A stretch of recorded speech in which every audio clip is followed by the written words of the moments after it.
Boo. Scat. Boo. You see? I can't even scare a crow. They come from miles around just to eat in my field and laugh in my face.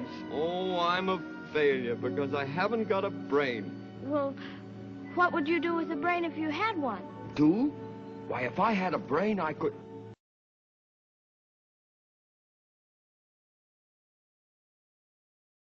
Perfect? Oh, bang on my chest if you think I'm perfect. Go ahead, bang on it. Beautiful. What a nickel. It's empty. The tinsmith forgot to give me a heart. No heart? No heart. All hollow.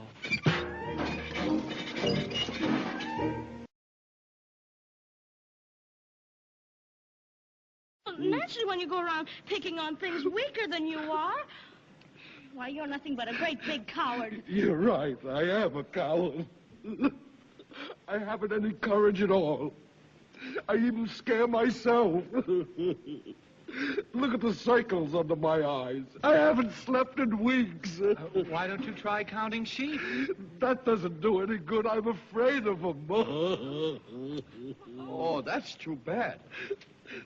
Don't you think the wizard could help him, too? I don't see why not. Why don't you come along with us? We're on our way to see the wizard now, to get him a heart. And him a brain. I'm sure he could give you some courage. Well, wouldn't you feel degraded to be seen in the company of a cowardly lion?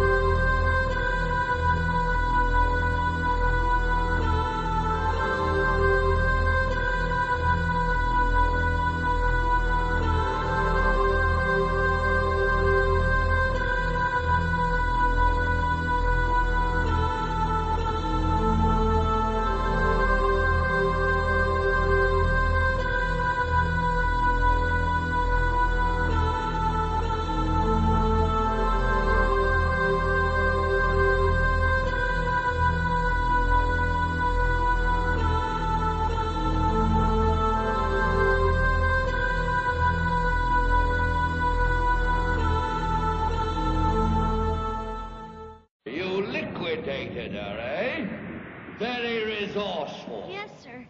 So we'd like you to keep your promise to us, if you please, sir. Not so fast. Not so fast. I'll have to give the matter a little thought. Go away and come back tomorrow.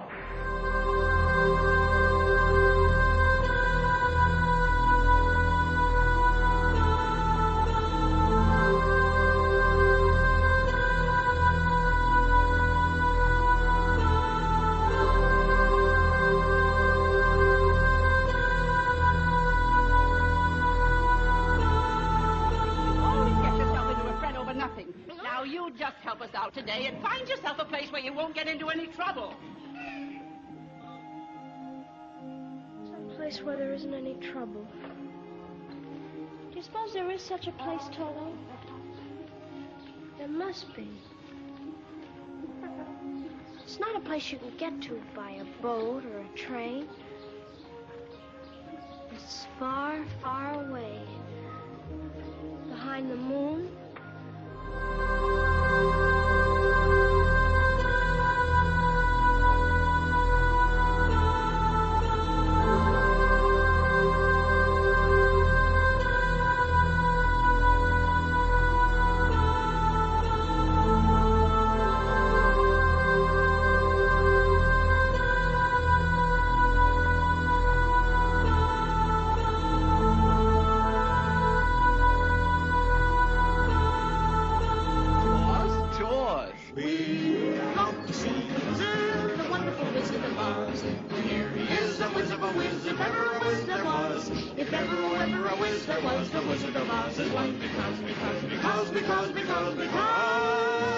Because of the wonderful things he does. We're out to see the wizard, the wonderful Wizard of Oz.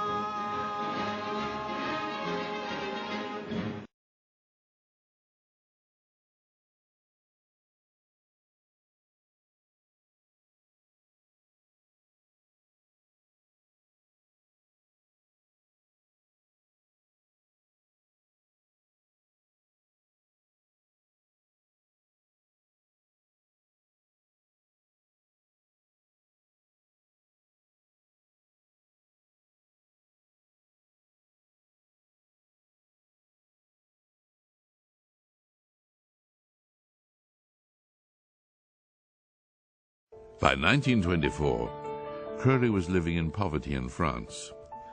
An old friend and famous literary figure and occultist, Frank Harris, kindly took him under his roof.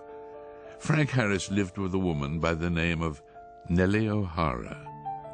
If what has been written in later years can be believed, Nellie had a friend in America, Pauline Pierce, who was married to Marvin Pierce, head of the McCall Corporation. In early 1924, Pauline traveled to France to stay with her friend. Thus it was that 4 individuals came together: Frank Harris, Nellie O'Hara, Pauline Pierce, and Aleister Crowley. According to Crowley's diaries, during this period in Paris, Crowley underwent the supreme ordeal, linked with his realization of the grade of ipsissimus. According to a description of the rite, on the appointed day, the candidate is attended by 1 or more chosen and experienced attendants whose duty is A, to exhaust him sexually by every known means, B, to rouse him sexually by every known means. Every device and artifice of the courtesan is to be employed, and every stimulant known to the physician. If Crowley did go through this ordeal in 1924, then it is highly likely, based on his previous experiences, that his closest associates of that time, including Nellie and Pauline, performed as his magical assistants. Pauline Pierce returned to America in early October of 1924. 8 months later, on June the 8th, 1925, she gave birth to a girl named Barbara. Barbara Pierce married George H.W. Bush, who eventually became the 41st President of the United States. And they had a son, George W. Bush, the 43rd President of the United States.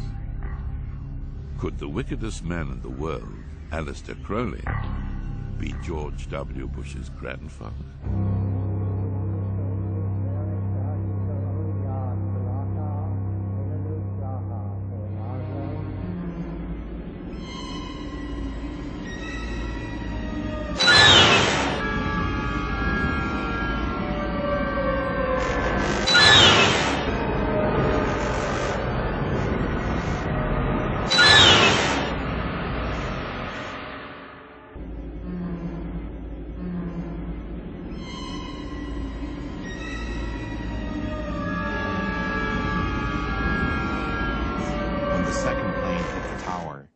His chief of staff entered the classroom and told Mr. Bush, "The nation is under attack."